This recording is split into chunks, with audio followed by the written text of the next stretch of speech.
Hello बच्चों, आज अपने जो ज्ञात करेंगे वो ज्ञात करेंगे त्रिभुज का क्षेत्रफल ज्ञात करना। ठीक है, कैसे ज्ञात करेंगे त्रिभुज का क्षेत्रफल ज्ञात करना। अब देखो, सबसे पहले त्रिभुज का क्षेत्रफल अपनी तीन सहायता से ज्ञात कर सकते हैं। मैं थोड़ा सा रफली बता देती हूँ। जैसे कोई भी त्रिभुज दिया हो, जब अपने को आधार दिया हो और ऊंचाई दी हुई, तो त्रिभुज का क्षेत्रफल होता है 1/2 आधार इंटू ऊंचाई। ये किस फॉर्मूले से? सेकंड जो कंडीशन होती है हीरोन के सूत्र से। ये बुझा, ये 5, ये 3 और 4 दिया। तो एक तो अपने निकाल सकते हैं हीरोन के सूत्र से।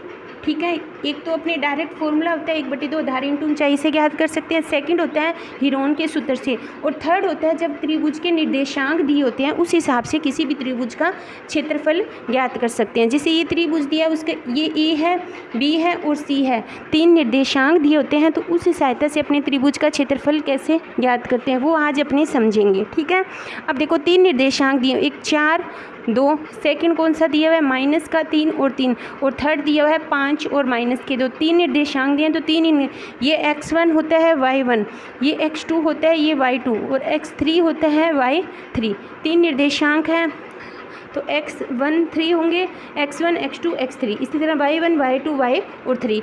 अब अपने ज्ञात करते हैं त्रिभुज का क्षेत्रफल। त्रिभुज का क्षेत्रफल कैसे? फॉर्मूला होता है 1/2 bracket x1 y2 minus y3, इसी तरह plus x2 y3 minus y क्या हो जाएगा 1 हो जाएगा। ठीक है, उसी तरह x3 इजकल टू हो जाएगा y1 माइनस के y2। हमेशा देखना x1 x2 और x3, यहाँ पे 1 है तो 1 के बाद 2, 2 के बाद 3, यहाँ पे 2 है 2 के बाद 3, फिर वापस 1, 3 है तो 1 और 2। ये है त्रिभुज के क्षेत्रफल का फॉर्मूला जब निर्देशांक दिए हो। अब इसमें अपने मान पुट करेंगे 1/2।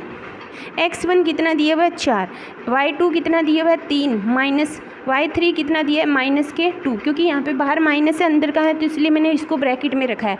x2 कितना दिया है माइनस का 3, x3 कितना है माइनस के 2, माइनस x1 कितना हो गया 2 हो गया, प्लस x3 कितना है 5 है, x1 कितना है 2, माइनस y2 कितना है 3 है। ठीक है, मान पुट कर दिए 1/2। ये माइनस और माइनस क्या हो गए प्लस, 3 और 2 कितने होंगे 5, 5 को 4 से किया कितना आया 20। ये प्लस और माइनस क्या हो गए माइनस के 3, ये हो गए माइनस के 4, प्लस 5, यहाँ पे कितना बचा माइनस का 1 बचा। तो 1/2 20, माइनस और माइनस प्लस के कितने हो गए 12 और माइनस के 5 इजकल टू 1/2। अब देखो इसको जोड़ो कितना हो गया 20 और 12 कितने हो गए 32, 32 में से अगर 5 गए तो कितने बचे 27 बचे। तो आंसर कितना हो जाएगा 27/2। अगर इसको अपने करेंगे तो 13 से ही 1/2 इसका आंसर है। ये त्रिभुज का क्या है क्षेत्रफल है। जब अपने को क्वेश्चन में निर्देशांक दिए होते हैं तो उस हिसाब से अपने किसी भी त्रिभुज का क्षेत्रफल ज्ञात कर सकते हैं। थोड़ा सा ये फॉर्मूला टफ है।